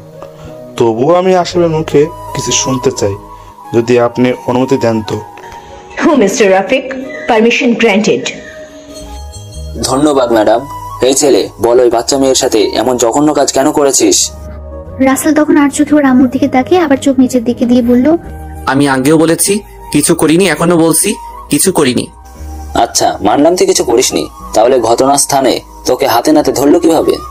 রাসেল কিছু বলছে না। এবার নীলা, শেখা, অনামিকা সহ আরো কিছু মানুষের দিকে তাকিয়ে সে আগের মতো হয়ে বলল, জানি না ম্যাডাম, আমার আর কিছু বলার নাই। মিস্টার শফিক যদি কিছু জিজ্ঞেস করতে চাই তাহলে করতে পারে। মিস্টার শফিক, আপনার কি কোনো কথা জানার আছে? আপনি অনুমতি দিলে আমি ওই মেয়েগুলোকে কিছু কথা জিজ্ঞেস করতে চাই। ওকে, করতে পারেন। ধন্যবাদ ম্যাডাম। আমি প্রথমেই শিখার থেকে কিছু জানতে চাই। মিস শিখা, কাঠগড়ায় হাজির হন। তখন শিখা সবার মুখের দিকে তাকিয়ে ধীরে ধীরে কাঠগড়ায় গিয়ে দাঁড়ালো। নিচের দিকে তাকিয়ে আছে আর বলল, যাহা বলিব সত্য বলিব, সত্য ছাড়া মিথ্যা বলিব না। আচ্ছা মামনি, কাঠগড়ায় দাঁড়ানো ছেলেকে তুমি কি চিনো? তখন শিখা একবার রাসেলের দিকে তাকিয়ে বলল, চিনি, আমার সাথেই পড়ে, একই ডিপার্টমেন্টে। তোমার সাথে এমনটা কেন হলো? ম্যাডাম, এটা কোন ধরনের প্রশ্ন? থামুন, তার কাজ করতে দিন। মামনি বলো। আমি ক্লাসরুমে ছিলাম, তখন ওই ছেলে এসে আমাকে পেছন থেকে জড়িয়ে ধরে। বাকি সব বলতে পারবো না। এভাবে অনামিকা, স্যার, আরো কিছু মানুষের বক্তব্য নেওয়া হয়। তাদের সবাই একই কথা বলছে, দোষী রাসেল। রাসেল এবার শিখার দিকে তাকিয়ে মনে মনে বলল, হায় রে মানুষ, প্রতিশোধ নেওয়ার জন্য এত জঘন্য অপবাদ কারোর উপরে দিতে পারে? আর বলতে হবে না, যা বোঝার তা বুঝে গেছি। ম্যাডাম, আমার আর কিছু জানা নেই। আপনি এই কেসের রায় ঘোষণা করতে পারেন। রাসেলের আম্মু নার্ভাস হয়ে গেছে। আজ নিজের হাতে ছেলের শাস্তি লিখতে হবে, আর ওর আব্বু বারবার চোখের জল মুছছে। শান্ত হন সবাই। সমস্ত সাক্ষী প্রমাণের ভিত্তিতে এটাই প্রমাণ হয় যে আসামি সোহান আফরিন রাসেল একজন ধর্ষক। আর যেহেতু রাসেল একজন ছাত্র, তাই নানান দিক বিবেচনা করে আমি এই সিদ্ধান্তে উপনীত হই, আসামি রাসেলকে 2 বছরের সশ্রম কারাদণ্ড প্রদান করা হইল। আর তার সাথে, ম্যাডাম, আমার মেয়ের কি হবে? ওর জীবনটা তো নষ্ট হয়ে গেল। এই, আপনি কথা বললেন কেন? আমার রায় তো পুরোপুরি শেষ হয়নি না। এখনই রাসেলের সাথে শিখার বিয়ে হবে, তারপর রাসেলকে জেলে নিয়ে যাওয়ার নির্দেশ দেওয়া হলো। রাসেলের আম্মুর চোখে পানি, তবুও বাইরে থেকে বোঝা যাচ্ছে যেন কিছুই হয়নি। বিয়ের কাজ সম্পূর্ণ হয়ে গেল। শিখা মামুনি, আজ থেকে তুমি আমার বাড়ির বউ। আমি চাই না তুমি তোমার বাড়ি থাকো। মামুনি, চলো আমাদের সাথে। আমরা মনে করবো আমাদের কোনো ছেলে নেই, শুধু একটা মেয়ে আছে, সেটা তুমি। রাসেল তখন দৌড়ে ওর আম্মুর পায়ে পড়ে যায়। আম্মু, এমনটা বলো না। তুই আমার ছেলে না। আমার ছেলে তখনই মারা গেছে যখন শুনেছি তুই একটা ধর্ষক। আমাদের সামনে কখনো আসিস না। সবাই চলেন, আর অফিসার একে নিয়ে যান, আর এমন শাস্তি দেবেন যাতে যতদিন বেঁচে থাকে কোনো মেয়ের দিকে খারাপ নজরে তাকানোর সাহস না করে। জজ সাহেবা, আজকে আইনের কালো কাপড়ে আপনার চোখ বাঁধা পড়ে আছে, কিন্তু একদিন এই সত্যটা জানতে পারবেন, যেদিন আপনার চোখ থেকে কালো কাপড়টা সরে যাবে। কিন্তু আফসোস, সেদিন হয়তো আমাকে আর পাবেন না। আর এই যে ম্যাডাম, আমার নামে মিথ্যা অপবাদ দিয়ে যেই কষ্টটা আমাকে দিলেন, এর 4 গুণ কষ্ট আমি আপনাকে ফেরত দিব। কথাটা শুনেও শিখা কিছু বলল না। কি বা বলবে? সব তো তারই কাজ, আর রাসেল তো ভুল বলেনি। ইট মারলে পাথর তো খেতেই হবে। রাসেল ওর বাবা মাকে উদ্দেশ্য করে বলল, সাহেব আর জজ ম্যাডাম, আমি তো আপনাদের না জানিয়ে একটা এতিমখানার সব খরচ বহন করতাম। এখন তো আমি জেলে যাচ্ছি, জানি না কোন দিন এই দুনিয়ার আলো, জানি না কোনোদিন এই দুনিয়ার আলো আমার চোখে পড়বে কিনা, নাকি ধুকে ধুকে ওই অন্ধকার জেলের এক কোণে মরে পড়ে থাকবো। কেউ খোঁজও নিবে না যে পর্যন্ত আমার এই শরীরে পচন ধরে গন্ধ বের না হবে। দয়া করে আপনারা ওই এতিমখানার খরচ বহন করিয়েন, এটা আমার অনুরোধ। ছেলে হয়ে না, একজন কয়েদি হয়ে। আর পারলে ক্ষমা করে দিয়েন। অফিসার চলেন। চোখ মুছতে মুছতে বের হয়ে গেল রাসেল পুলিশের সাথে। তার আর কথা বলার শক্তি নেই। আজ সবার চোখেই পানি, কেউ যেন ভালো নেই। রাসেলের আম্মু, ওর শেষ ইচ্ছাটা কিন্তু আমাদের পূরণ করা উচিত। এটা তো আর খারাপ কাজ না যে ভাবতে হবে ওর ইচ্ছেটা পূরণ করব। অতীতের কাহিনী শেষ, এখন বর্তমানে আসা যাক। স্যার, এই ছিল আমার কালো অতীতের ধর্ষণ উপাধি পেয়ে জেলে আসার কথা। কেউ কথা বলতে পারছে না, সবার চোখেই পানি, যেন গল্পটা শুনে সবাই পাথর হয়ে গেছে। তখন জেলা সাহেব বলে ওঠে, একটা মেয়ে প্রতিশোধের জন্য এমনটা কি করে করতে পারে? আমার তো ইচ্ছে করছে ওকে গুলি করে মেরে দিতে। স্যার, আসলে মানুষ এতটা খারাপ কি করে হয়? স্যার, ভাগ্য যার সাথে না থাকে তার সাথে এমনটাই ঘটে। আচ্ছা রাসেল, রাত অনেক হয়েছে, তুমি কে ঘুমিয়ে পড়ো, আমরা আসি, সকালে দেখা হবে। ঠিক আছে স্যার। আসসালামু আলাইকুম আর শুভরাত্রি। ওয়ালাইকুম আসসালাম, শুভরাত্রি। বলে সবাই চলে যায়। রাসেল একা একা আবারও আনমনা হয়ে পড়ে। আজকে একটু হলেও ওর ভালো লাগছে, এটা ভেবেছে একটু হলেও তার কষ্টটা কারোর সাথে শেয়ার করেছে। এদিকে কথা তো অনেক শুনলেন, রাসেলের অতীতের কাহিনীও শুনলেন। এখন চলে একটু রাসেলের পরিবারের কাছ থেকে ঘুরে আসি। আম্মু ওষুধটা আগে খেয়ে নাও, না হলে আমি কিন্তু কান্না করে দেবো। আসলে রাসেলের টেনশন, রাসেলের আম্মু প্রায় অসুস্থ থাকে, তাই জোর করে শিখে ওষুধ খাওয়ায়। আর শিখার এমন আচরণ রাসেলের আম্মুরও অনেক ভালো লাগে। দে মা, আগে খেয়ে নি, না হলে তুই সত্যি সত্যি কান্না করবি, তোর কোনো ভরসা নেই। হাসতে হাসতে বলে, শিখাও ওষুধটা খাইয়ে দেয়। তখনই রুমে ঢুকে রাসেলের বাবা। কি নিয়ে মা মেয়ে এত খুশি হন? বাবা তুমি কখন আসলে? আর আমাদের জানালেও না যে তুমি আজকে আসবে। তোমার সাথে কথা নেই, যাও। শিখা মুখ অন্যদিকে ঘুরিয়ে অভিমানী হয়ে বলল, এখন শিখা তাদের সাথে একদম মিশে গেছে, কেউ বলবে না এদের কোনো কষ্ট আছে। আরে মামনি রাগ করিস না, আমি তো তোদের সারপ্রাইজ দেওয়ার জন্য না বলে এসেছি। তোমরা বাবা মেয়ে বোঝো গা, আমি খাবার রেডি করতে গেলাম। না, তুমি কোনো কাজ করবে না, তোমার ছেলের বউ আছে কি জন্য? ছেলের কথাটা শুনে সবার মুখটা ছোট হয়ে যায়। আর রাসেলের আম্মু আব্বু সেখান থেকে চলে যায়, চোখে জল টলমল করছে। কেন যে ছেলে কথাটা বলতে গেলাম, এখন হাসি খুশি মুডটা নষ্ট করে দিলাম। এসব ভাবতে ভাবতে নিচে চলে আসে আর সবাইকে অনেক কষ্টে খাবার খাইয়ে রুমে চলে আসে। রুমে এসে রাসেলের ছবি বুকে নিয়ে দুই চোখের জল ফেলছে। আর আজ আমার একটি ভুলের জন্য তুমি তোমার বাবা মার থেকে দূরে, মেয়ের অপরাধ হয়েও শাস্তি পেতে হচ্ছে, কষ্ট পেতে হচ্ছে দিনের পর দিন। এসব ভাবতে ভাবতে ছবির উপর কখন ঘুমিয়ে গেছে সেই দিকে তার কোনো খেয়ালই নেই। শুধু আজকে না, প্রায় প্রতি রাতই এভাবে কেটে যায় শেখার। সকালে উঠে নামাজ পড়ে সবার জন্য নাস্তা বানাচ্ছে। বলে রাখা ভালো, এখন শেখা সব কাজ করে, রাসেলের আম্মুকে কিছুই করতে দেয় না। বলতে গেলে শিখা এখন একজন আদর্শ বউ। শিখা কাজের মেয়ে রহিমাকে বলল, আপনি এই দিকটা দেখতে থাকেন আর আমি কফি বানিয়ে বাবা মায়ের রুমে দিয়ে আসি। আচ্ছা ভাবি যান, আপনি কোনো চিন্তা করিয়েন না, আমি এইদিকে সব দেখে শুনেই করুম। শিখা তারপর কফির মগ দুটো ট্রেতে করে নিয়ে ধীরে ধীরে সিঁড়ি বেয়ে রাসেলের বাবা মায়ের কাছে যায়। আম্মু আব্বু, এই নাও তোমাদের সকালের কফি, আর ঝটপট খেয়ে ফ্রেশ হয়ে নিচে আসো, আমি নাস্তা রেডি করতেছি। দেরি করলে কিন্তু খবর আছে বলে দিলাম। তাদের পাল্টা উত্তর না নিয়ে শিখা আবার নিচে চলে আসে। এসে সব খাবার টেবিলে সাজাতে শুরু করলো। পাগলি একটা, আমাদের সেবা যত্ন ছাড়া কিছুই বোঝে না। আমরা ভাগ্যের জোরে এমন একটা লক্ষ্মী বৌমা পেয়েছি। তোমার মনে আছে আজকে রাসেলের 1 বছর পূর্ণ হলো জেলে থাকার? অনেক ভালো করে মনে আছে। ওর কথা মনে করে কষ্ট না পেয়ে চলো নিচে যাই, না হলে আমাদের রাক্ষসী মেয়ে শিখা আবার এসে খেয়ে ফেলবে। চলো। তারপর দুইজনে নিচে গিয়ে দেখে সবকিছু রেডি, তাই চেয়ার টেনে বসে খাওয়া শুরু করলো। সাথে শিখাকে খাইয়ে দিচ্ছে রাসেলের আম্মু। আচ্ছা আম্মু, আমাকে সারা জীবন এইভাবে খাইয়ে দিবে? কখনো ভুল বুঝবে না তো? খাইয়ে দেব, আর ভুল বুঝবো কেন? হ্যাঁ, ভুল বুঝবো কেন বলো। না, তেমন যদি কখনো জানতে পারো আমি তোমাদের সাথে অন্যায় করেছি। শিখা আরো কিছু বলতে যাবে, তখনই দরজার কাছ থেকে রাসেলের বোন জুই বলে ওঠে। জুইকে দেখে মনে হচ্ছে জান্নাতের পরী এসেছে। হাতে মোজা, পায়ে মোজা, কালো বোরকা, এক কথায় পুরাই পর্দাশীল, শুধু চোখটাই দেখা যাচ্ছে।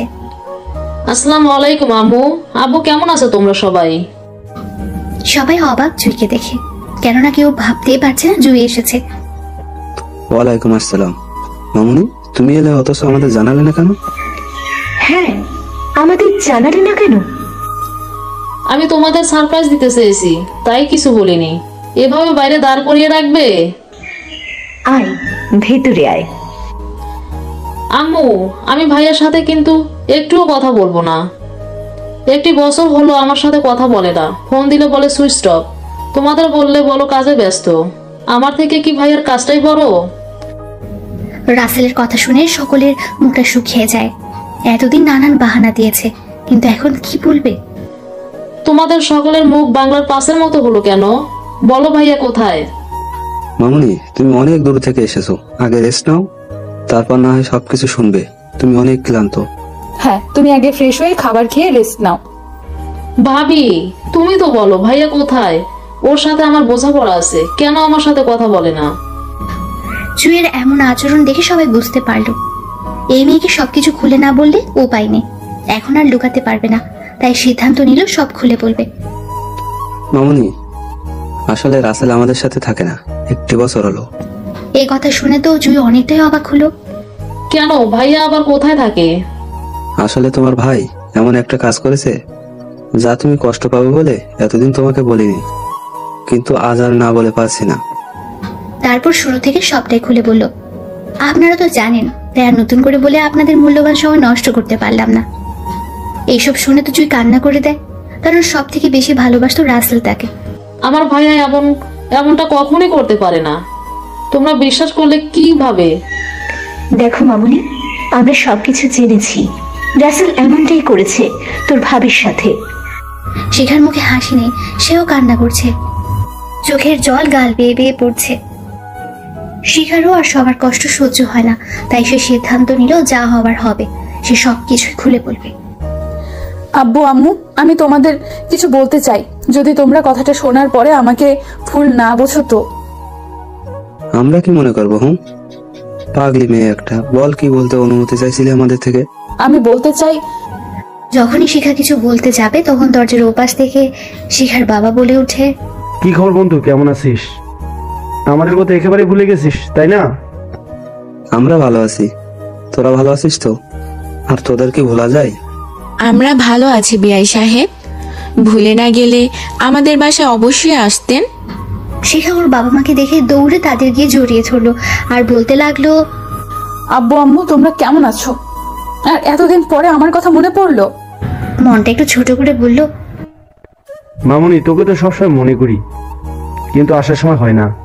জানিসই তো কত কাজে বিজি থাকতে হয়। সেটা জানি, তাই বলে মেয়েকে দেখতে আসবে না, এইটা কি হয়? তখনই শিখার বাবার চোখ যায় দাঁড়িয়ে থাকা জুয়ের দিকে। আচ্ছা বন্ধু, এই মেয়ে কে? তো চিনতে পারলাম না। আসলে শিখার বাবা রাসেলের বোনকে কখনো দেখেনি, শুধু শুনেছে, আর জুই এখনো দাঁড়িয়ে আছে। ও, এটা আমাদের মেয়ে জুই, আজকে পাকিস্তান থেকে এসেছে। আসসালামু আলাইকুম আঙ্কেল আন্টি, আপনারা কেমন আছেন? ওয়ালাইকুম আসসালাম, আমরা ভালো আছি। তুমি কেমন আছো মামুনি? আলহামদুলিল্লাহ আঙ্কেল, আমিও ভালো আছি। এইভাবে অনেক কথা বলে তারা সবাই খাবার পর্ব শেষ করলো, আর তখনই আপু বলে উঠলো, আচ্ছা শিখা মামুনি, তুই যেন কি বলতে চাইছিলি? এই কথা শুনে শিখা একটু চমকে যায়, কেননা তার বাবা মাও এখানে আছে। এখন কি করবে? অনেক ভেবে চিন্তা করে সিদ্ধান্ত নেই সে সব ঘটনা খুলে বলবে, তারপর যা হবার হবে। আব্বু, আসলে আমি এমন কিছু বলবো যা তোমাদের সকলের অজানা। আমি অনেক বলতে চেয়েছি, কিন্তু ভয়ে বলতে পারিনি। কি এমন কথা যা বলতে এত ভয় পেয়েছিস? আগে বলো, কথাটা শোনার পরে আমাকে ভুল বুঝবে না। মামুনি, আগে তো বলো কি কথা। মামুনি, আগে বলো। তাহলে মন দিয়ে পুরোটা শোনো। তারপর শেখা শুরু থেকে সবকিছু খুলে বলল। আপনারা তো আগে থেকেই সবটা জানেন, তাই নতুন করে বলে গল্পটাকে বড় করলাম না। সবকিছু শুনে ওইখানে উপস্থিত সবাই অবাক হয়ে যায়, আর শিখার বাবা উঠে গিয়ে ঠাস ঠাস করে কয়েকটা থাপ্পড় লাগিয়ে দেয় শিখার গালে, আর বলল, এইসব দেখার জন্য তোকে বড় করেছি? সামান্য প্রতিশোধ নেওয়ার জন্য একটা নিরপরাধ ছেলের জীবনটা নষ্ট করলি? বাবা, আমাকে ক্ষমা করে দাও, আমি যা করেছি সবটাই ভুল করেছি। শিখা বাবার পায়ে ধরে বলল। রাসেলের বাবা মায়ের মুখে কোনো কথা নেই, দুজনে যেন পাথর হয়ে গেছে, চোখ দিয়ে অশ্রু গড়িয়ে পড়ছে। রাসেলের বোন তো হাউ মাউ করে কান্না শুরু করে দিল। ভাবি, তুমি আমার ভাইয়ের সাথে এমনটা কেন করলে? ভাইয়া তো তোমারই হবু বর ছিল। আমি তো প্রতিশোধের নেশায় এমন জঘন্যতম কাজ করেছি। যখন জানলাম তোমার ভাই আমার হবু বর, তখন অনেক দেরি হয়ে গেছিল। তখন থেকেই আমাকে কষ্টের আগুনে পুড়ে খাচ্ছে। ছি শিখাচ্ছি, তোকে আমার মেয়ে বলতেও ঘৃণা লাগছে। কি করে পারলি একটা নিষ্পাপ ছেলের জীবন নিয়ে এভাবে ছিনিবিনি খেলতে? আমরা তো তোকে এই শিক্ষায় বড় করিনি। আম্মু, আমাকে ক্ষমা করে দাও, আমি অনেক বড় ভুল করে ফেলেছি। আমরা তোকে ক্ষমা করার কে? তোর শ্বশুর শাশুড়ির কাছে ক্ষমা চা। তখনই শিখা দৌড়ে গিয়ে রাসেলের আপু আম্মুর পা জড়িয়ে ধরে কান্না করে বলল, তোমরা আমাকে ক্ষমা করে দাও প্লিজ। আমি অনেক বড় ভুল করেছি, জানি সেই ভুলের কোনো ক্ষমা হয় না, তবুও ক্ষমা করে দাও। শিখার কান্নার শব্দে তাদের ধ্যান ভাঙলো, আর রাসেলের আম্মু বলল, মারি, তোকে দোষারোপ করে কি করব বল? যেখানে তোর থেকে বড় দোষী আমরা। নিজের জন্ম দেওয়া ছেলেকে চিনতে পারলাম না, তার কোনো কথায় বিশ্বাস করলাম না। এই হাত দিয়ে আমার কলিজার টুকরোকে শাস্তি দিয়েছি। বলেই নিজের হাতটা ওয়ালের সাথে বাড়ি মারতে লাগলো। তখনই রাসেলের আব্বু গিয়ে থামিয়ে, রাসেলের আম্মু, এভাবে ভেঙে পড়লে তো আর হবে না, আগে রাসেলের খোঁজ নিতে হবে। হ্যাঁ, আগে রাসেলের খবর নিতে হবে, কেমন আছে, কিভাবে আছে। আজকে রাসেলের 1 বছর হলো, একটিবারের জন্য দেখতে যাইনি। কেমন বাবা মা আমরা! সন্তান যতই অন্যায় করুক না কেন, তবুও তো আমাদের সন্তান। সেইটা কেন ভাবলাম না? আম্মু চলো, ভাইয়া যেই জেলা আছে সেখানে আমরা যাই। চলো সবাই, পরে এসে সবকিছু শোনা বা করা যাবে, আগে রাসেলকে নিয়ে আসি। তারপর সবাই যেভাবে আছে সেভাবে গাড়ি নিয়ে বেরিয়ে পড়লো জেলখানার উদ্দেশ্যে। চলেন এখন আবার রাসেলের কাছে ফিরে যাই। রাসেল আদনান স্যারের রুমে দাঁড়িয়ে আছে। রাসেল, তুমি এখন কি বাসায় যাবে? কি করে যাব স্যার বলেন? একটি বছর একবারের জন্য খোঁজ নিতে আসিনি আমি কেমন আছি, কি অবস্থায় আছি। হ্যাঁ, তা অবশ্যই ঠিকই বলেছ। যাদের কাছে তোমার কোনো মূল্য নেই তাদের কাছে গিয়েও কি বা করবে। নাও, এখানে একটা সই করে তোমার সবকিছু বুঝিয়ে নাও। ঠিক আছে স্যার। তারপরে রাসেল সই করে সবকিছু বুঝিয়ে নিয়ে বেরিয়ে আসতে যাবে, তখন রাসেল, এখানে কিছু টাকা আছে, রেখে দাও, কাজে লাগবে। ভেবো না আমি দিচ্ছি, এগুলো তোমারই টাকা যা তুমি কাজ করে পেয়েছো। ধন্যবাদ স্যার, ভালো থাকবেন, আসি। আর বেঁচে থাকলে দেখা হবে, তবে এইখানে না হয়ে বাইরে যেন হয়। তুমিও ভালো থেকো, আর কোনো সমস্যা হলে আমাকে বলবে। এই বান্দা তোমার জন্য সব সময় হাজির। আজকে কঠোর হৃদয়ের মানুষটার চোখেও একটা কয়েদির জন্য পানি। তার মা বাবা বোঝেনি তাকে। আফসোস, এই সমাজ ব্যবস্থা বড়ই নিষ্ঠুর, মিথ্যেকে সত্য আর সত্যকে মিথ্যা বানাই দেয়। রাসেল জেলের গেট থেকে বের হয়ে আকাশের দিকে তাকিয়ে আবার নিচের দিকে তাকিয়ে ধীরে ধীরে হাঁটতে শুরু করলো। এদিকে একটু পরে রাসেলের পরিবারের সবাই জেল কেটে এসে নেমে সোজা ভেতরে যায়। সব পুলিশ সালাম দিচ্ছে আর পিছে পিছে আসছে। জেলার সাহেব, আমার ছেলে কোথায়? জেলার সাহেব একটা কাগজে কি যেন লিখছিল। কথা শুনে সামনে তাকিয়ে দেখতে পায় জজ ম্যাডাম। তখন একটু রাগ নিয়ে বলল, কে আপনার ছেলে? কয়দিন নাম্বার 420, রাসেল আমার ছেলে। বলেন কোথায় আছে? হ্যাঁ, তাড়াতাড়ি বলেন, রাসেল কত নাম্বার জেলে আছে? সে এখানে নেই। আর কেন খুঁজতে এসেছেন? দেখতে এসেছেন নাকি ও বেঁচে আছে কিনা মরে গেছে? দেখেন, আমরা আমাদের ভুল বুঝতে পেরেছি, সত্যটা জানতেও পারিনি আর জানার চেষ্টাও করিনি। প্লিজ বলেন কোথায় আছে? একটা মেয়ে এমনটা কি করে করতে পারে? আর আপনি একজন বিচারক হয়েও এমন কাজ কি করে করলেন ভাবতেই পারি না।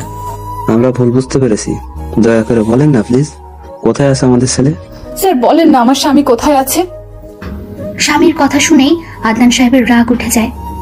ও, তুমি তাহলে সেই মেয়ে যার জন্য আজ রাসেল নিরপরাধ হয়েও শাস্তি ভোগ করছে। কি করে পারলে এমনটা করতে? তার তো কোনো দোষ ছিল না। আর স্বামী বলছো কোন অধিকারে? তুমি তো মেয়ে জাতের কলঙ্ক। স্যার আমি অনেক অনুতপ্ত, আমি অনেক বড় ভুল করেছি যার কোনো ক্ষমা নেই। প্লিজ বলেন না কোথায়। দেখুন, সত্যি এখানে রাসেল নেই। এখানে নেই মানে? ও তো এই জেলেই থাকার কথা 2 বছরের জন্য। ছিল, কিন্তু সরকার ওর আচরণে মুগ্ধ হয়ে 1 বছর আগেই ওর শাস্তি মাফ করে দিয়েছে। একটু আগেই চলে গেছে। কোথায় গেছে আমাদের ছেলে? তাহলে কোথায় গেছে সেটা তো জানি না, তবে কি জিনা সাহেব? মনে হয় বাসায় যাবে। আপনারা তাড়াতাড়ি চলে যান। তারপর সবাই তাড়াতাড়ি করে জেল থেকে বেরিয়ে বাড়ির দিকে রওনা দেয়। এইদিকে রাসেল বাড়ির সামনে এসে নামে। আজকে তাকে দেখে কেউ চিনতে পারবে না। দাড়িগুলো বড় হয়ে গেছে, চুলগুলো অনেক বড়, এক কথায় পাগল মনে হচ্ছে। ধীরে ধীরে গেটের দিকে যায়। যখনই গেট দিয়ে ঢুকতে যাবে তখনই গেটের দারোয়ান শফি আটকে দেয়। তার হাতে থাকা লাঠি দিয়ে বলে, এই কে আপনি? আর এইভাবে এই বাসায় ঢুকছেন কেন? চাচা, আমি রাসেল, তোমার ছোট সাহেব। রাসেলের কণ্ঠ শুনে চিন্তা আর দেরি হলো না। কি বাবা, তুমি? অনেকদিন পরে তোমাকে দেখতে পারলাম, কেমন আছো? কেমন থাকতে পারি সেটা তো তুমি জানোই। আচ্ছা, বাবা মা কি আমার কথা বলে? আর তারা সবাই কি বাড়িতে আছে? না, তারা সবাই তাড়াহুড়া করে কোথায় যেন গেল, আমাকে কিছুই বলেনি। আর কি বলবো বাবা, তোমার কথায় বাসার কেউই বলে না। মাঝে মাঝে শিখা মামনি তোমার কথা বললেই তোমার বাবা মা সেখান থেকে চলে যায়। কথাটি শুনে রাসেলের অনেক কষ্ট হয়। এতগুলো দিন পরেও তারা আমার কথা ভাবলো না, আমাকে দোষী মনে করেই গেল। আচ্ছা চাচা, ওই মেয়ে এই বাড়িতে কেন আছে? তা তো জানি না, তবে শিখা ম্যাডাম খুব ভালো, আপনার বাবা মাকে অনেক ভালোবাসে আর বাড়ির সকলকেই। ও, আমাকে তাদের কাছে দোষী বানিয়ে নিজে ভালো সাজছে। আমি কখনোই ক্ষমা করব না মিস শিখা চৌধুরী। আমাকে যেই কষ্ট দিয়েছিস তার থেকে 1000 গুণ কষ্ট তোকে ফেরত দিব। রেডি থাক। তখন রাসেল কিছু বলছে না বলে শফি বলে ওঠে, কি কথা বলছো না কেন? বলেন। আচ্ছা, আমাকে তাহলে এই বাড়ির কেউ দেখতে পারে না, তাই না? সেইটা সঠিক জানি না, তুমি রুমে গিয়ে ফ্রেশ হও। না চাচা, আমি একটা ধর্ষক, আমার জায়গা এই বাড়িতে নেই। ভালো থেকো।